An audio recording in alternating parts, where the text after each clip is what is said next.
Continuamos con la serie El Pacto Eterno.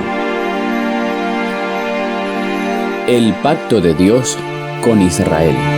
Primera parte.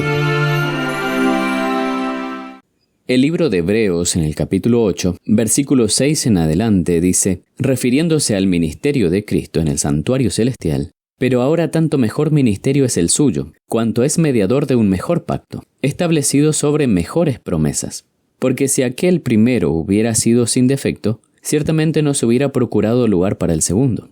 Porque, reprendiéndolos, dice, He aquí vienen días, dice el Señor, en que estableceré con la casa de Israel y con la casa de Judá un nuevo pacto, no como el pacto que hice con sus padres el día en que los tomé de la mano para sacarlos de la tierra de Egipto, porque ellos no permanecieron en mi pacto, y yo me desentendí de ellos, dice el Señor.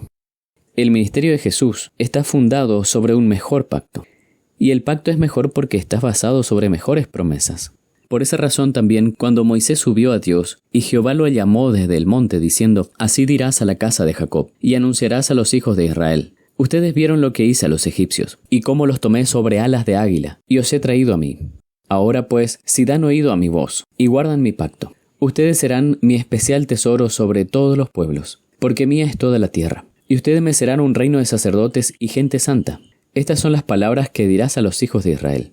En estos versículos del libro de Éxodo vemos que Dios les recuerda su obra para hacerles ver que ante todas las imposibilidades de que ellos mismos pudieran salir de la esclavitud en que estaban sujetos en Egipto, fue únicamente por el poder de Dios que ellos fueron librados de esa esclavitud.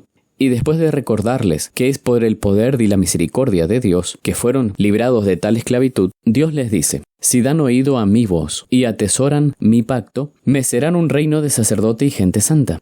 Veamos que primeramente Dios les recuerda su obra, para que ellos fijaran su atención en el poder de Dios. Y ahora les dice las condiciones, si dan oído a mi voz y atesoran o guardan mi pacto. Luego les dice sus promesas, me serán un reino de sacerdote y gente santa. Las promesas de Dios expresan el deseo de Dios, y Dios desea hacer mucho más de lo que ya había hecho por ellos, y no solo por ellos, sino en y con ellos. ¿Dónde debían guardar el pacto de Dios? Deuteronomio 11:18 dice, pondrán mis palabras en vuestro corazón y en vuestra alma. Es decir, debían atesorar la palabra de Dios, el pacto de Dios, en su corazón, en su alma. ¿Cuáles son las palabras del pacto? En Éxodo 34:28 dice, Él estuvo allí con Jehová 40 días y 40 noches, no comió pan ni bebió agua, y escribió en tablas las palabras del pacto, los 10 mandamientos. Las palabras del pacto son los 10 mandamientos. Considerando lo que ya habíamos visto en los capítulos anteriores, en cada orden de Dios hay una promesa. Por lo tanto, los 10 mandamientos de Dios son 10 promesas. Si ellos atesoraban el pacto de Dios, las palabras de Dios, Dios haría de ellos gente santa, es decir, personas que obedezcan voluntariamente la palabra de Dios. ¿De dónde tendrían poder para practicar las palabras de Dios? Pues Cristo es poder de Dios y sabiduría de Dios. Cristo en ellos produciría obras de justicia. Si recibían las palabras de Dios y la atesoraban, recibirían a Cristo. Al decirles Dios, no tendrás dioses ajenos delante de mí, no era simplemente una orden, era una promesa, pues si ellos recibían las palabras de Dios por la fe, Dios escribiría en ellos su ley, sus mandamientos. ¿Dónde lo escribiría? En su corazón y en su alma. Por su espíritu, Dios mismo pondría en ellos el querer y el hacer por su buena voluntad. Pero ¿qué hizo el pueblo de Israel? Lamentablemente la respuesta del pueblo de Israel fue, todo lo que Jehová ha dicho, lo haremos. Y Moisés refirió a Jehová las palabras del pueblo. Dios les había dicho, oye y guarda, atesora. No dijo, oye y cumple, oye y promete. No le dijo eso. Dios le dijo que oigan y que atesoren sus palabras. Pero ¿cuál fue la reacción del pueblo de Israel ante las palabras de Dios? En Éxodo 20:18 dice, todo el pueblo observaba el estruendo y los relámpagos, y el sonido de la bocina y el monte que humeaba. Y viéndolo el pueblo temblaron, y se pusieron lejos, y dijeron a Moisés, habla tú con nosotros, y nosotros oiremos, pero no hable Dios con nosotros, para que no muramos. Y Moisés respondió al pueblo y le dijo, no teman, porque para probarlos vino Dios, para que su temor esté delante de ustedes, para que no pequen. Qué lamentable la forma de pensar del pueblo de Israel. al decir no hable Dios con nosotros. Precisamente lo que debían hacer era oír la voz de Dios, pero el pedido de ellos fue no hable Dios con nosotros. Aquí también hay una aparente contradicción, porque Moisés le dice no teman, pero también le dice que Dios vino para probarlos y para que su temor esté delante de ustedes. ¿Cómo es que Moisés le dice no teman y que Dios vino para que el temor de él esté delante de ellos? Pues la siguiente frase dice para que no pequen. Está diciendo no tengan miedo. Y si ellos prestaran atención a las palabras de Dios, cuando les dijo, ustedes vieron lo que yo hice, cómo los saqué de Egipto, cómo los he traído a mí, pasando por el Mar Rojo y en el desierto. Dios les había provisto alimento, cuidado y protección. Si ellos realmente veían lo que Dios se había hecho por ellos, ¿acaso no debían ver a un Padre tierno y amoroso que cuida de sus hijos? Y siendo que este Padre los había cuidado en el desierto y ahora les hablaba, ¿acaso habría de destruirlos con su voz? De ninguna manera.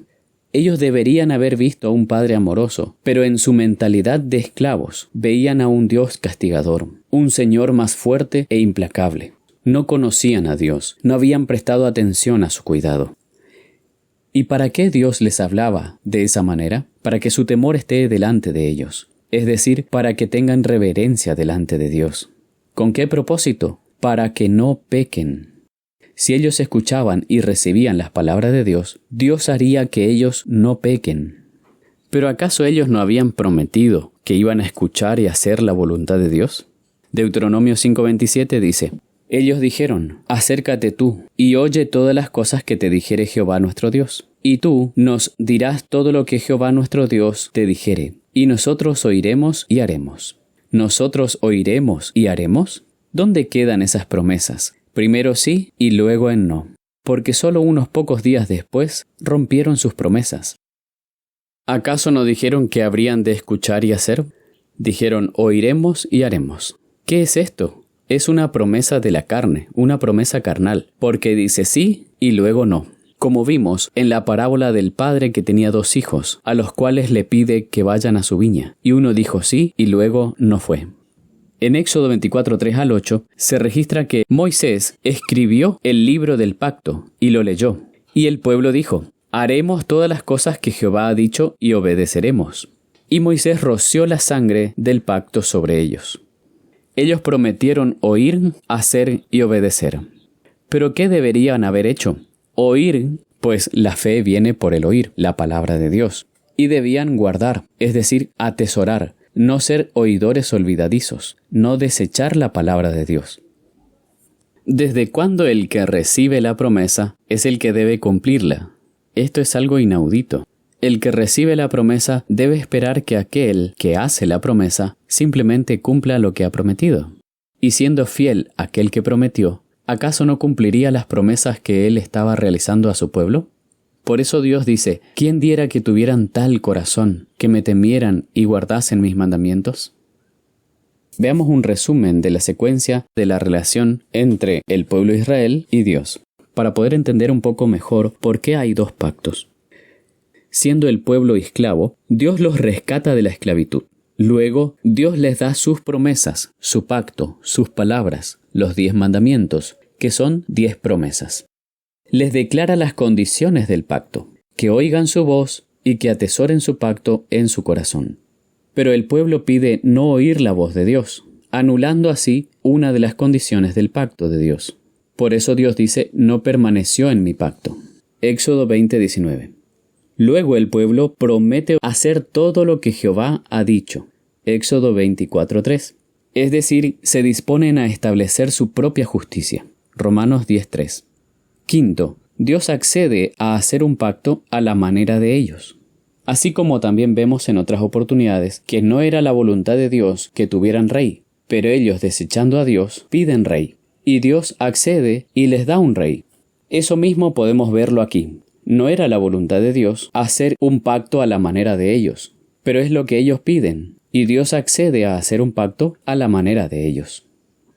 Y sexto, el pueblo desobedece una y otra vez los mandamientos de Dios, las palabras de Dios, quebrantando así sus propias promesas de obedecer todo lo que Jehová había dicho. Y séptimo, Dios les da nuevas oportunidades, una y otra vez, de volverse a Él y aceptar su pacto, de hacer un nuevo pacto, a la manera de Dios, y no a la manera de los hombres.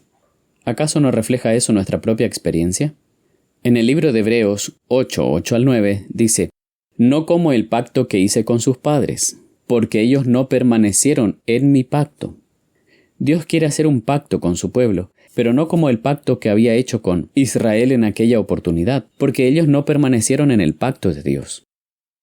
El libro de Jeremías 11:7-8 dice: «Porque solemnemente protesté a vuestros padres el día que les hice subir de la tierra de Egipto, amonestándoles desde temprano y sin cesar hasta el día de hoy, diciendo: Oíd mi voz, pero no oyeron, ni inclinaron su oído. Antes se fueron cada uno tras la imaginación de su malvado corazón. Por lo tanto, traeré sobre ellos todas las palabras de este pacto, el cual mandé que cumpliesen, y no lo cumplieron». Dios los amonestó diciendo: «Oigan mi voz». ¿Qué hicieron ellos? No oyeron su voz, sino que siguieron la imaginación de su malvado corazón. ¿Y cómo dice el mismo libro de Jeremías que es el corazón del hombre? Engañoso, más que todas las cosas. ¿Y cuáles son las consecuencias de seguir un corazón engañoso? Pues ejemplos de esto sobran en la historia del pueblo de Israel. El ruego, el llamado de Dios es que ellos escuchen su voz, pero ellos no quisieron oír, sino que se fueron tras dioses ajenos. Horribles han sido las consecuencias, no solo para Israel, sino para cualquier ser humano que vaya en pos de la imaginación de su malvado corazón. Habiendo visto la experiencia del pueblo de Israel, veamos ahora el ministerio de Cristo, es decir, el mejor ministerio. Hebreos 8:10 en adelante dice: «Por lo cual, este es el pacto que haré con la casa de Israel después de aquellos días, dice el Señor. Pondré mis leyes en la mente de ellos, y sobre su corazón las escribiré. Y seré a ellos por Dios, y ellos me serán a mí por pueblo.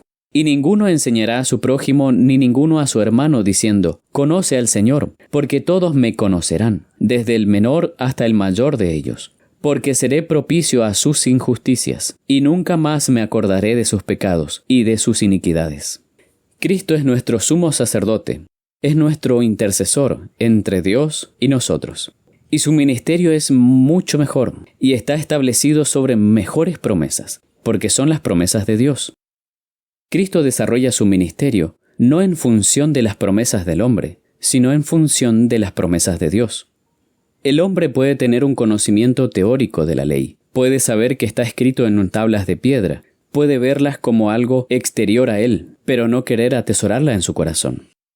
Una y otra vez, Dios nos exhorta a escuchar su voz. Pero aquel que no quiera oír la voz de Dios y persistentemente se rehúse a hacerlo, será dejado a su propio juicio, a sus propios caminos, a las tinieblas de su propio corazón engañoso. Y qué terrible la situación de aquel que es dejado a merced de su propio malvado corazón. Dios nos llama al nuevo pacto, el pacto de Dios. ¿En qué consiste el pacto de Dios? En que Dios mismo pone su ley en nuestro corazón y en nuestra mente. Él mismo cumple su promesa. ¿Quién es el que promete? Dios promete tener misericordia de nosotros y borrar nuestros pecados y nuestras iniquidades. Y quiere concedernos las bendiciones y las promesas de su pacto, del nuevo pacto.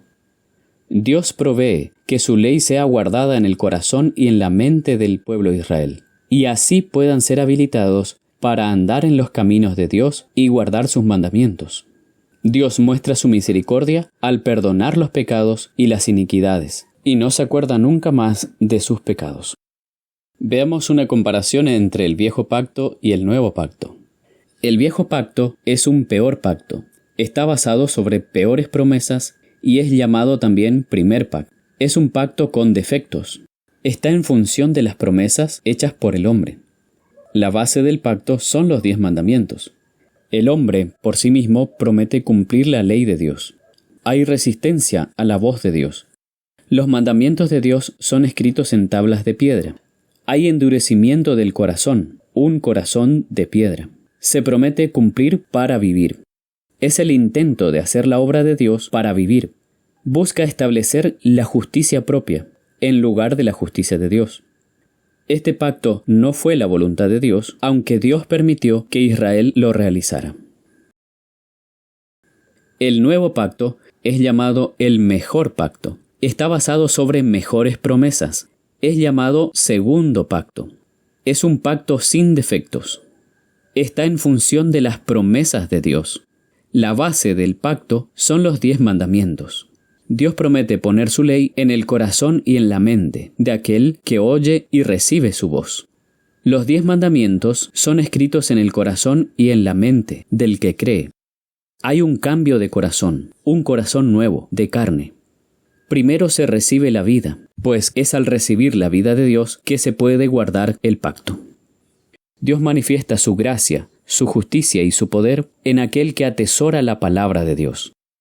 Es el pacto con la casa de Israel y la casa de Judá. ¿Qué diferencia abismal hay entre la obra de Dios y la obra del hombre? Entre las promesas de Dios y las promesas del hombre. Dios es fiel, pero el hombre tiene un corazón engañoso. El poder de Dios es infinito, mientras que el hombre es débil y pecaminoso. Y nos preguntamos, ¿por qué somos tan lentos para oír la voz de Dios? ¿Cuántas veces hemos sido sordos a las promesas de Dios? Pero Dios nos anima a que escuchemos su voz y nos exhorta, si oyereis hoy su voz, no endurezcáis vuestros corazones. Nuestra oración debería ser, crea en mí, oh Dios, un corazón limpio, y renueva un espíritu recto dentro de mí. Aprendamos a desconfiar de nosotros mismos y a confiar plenamente en la palabra de Dios.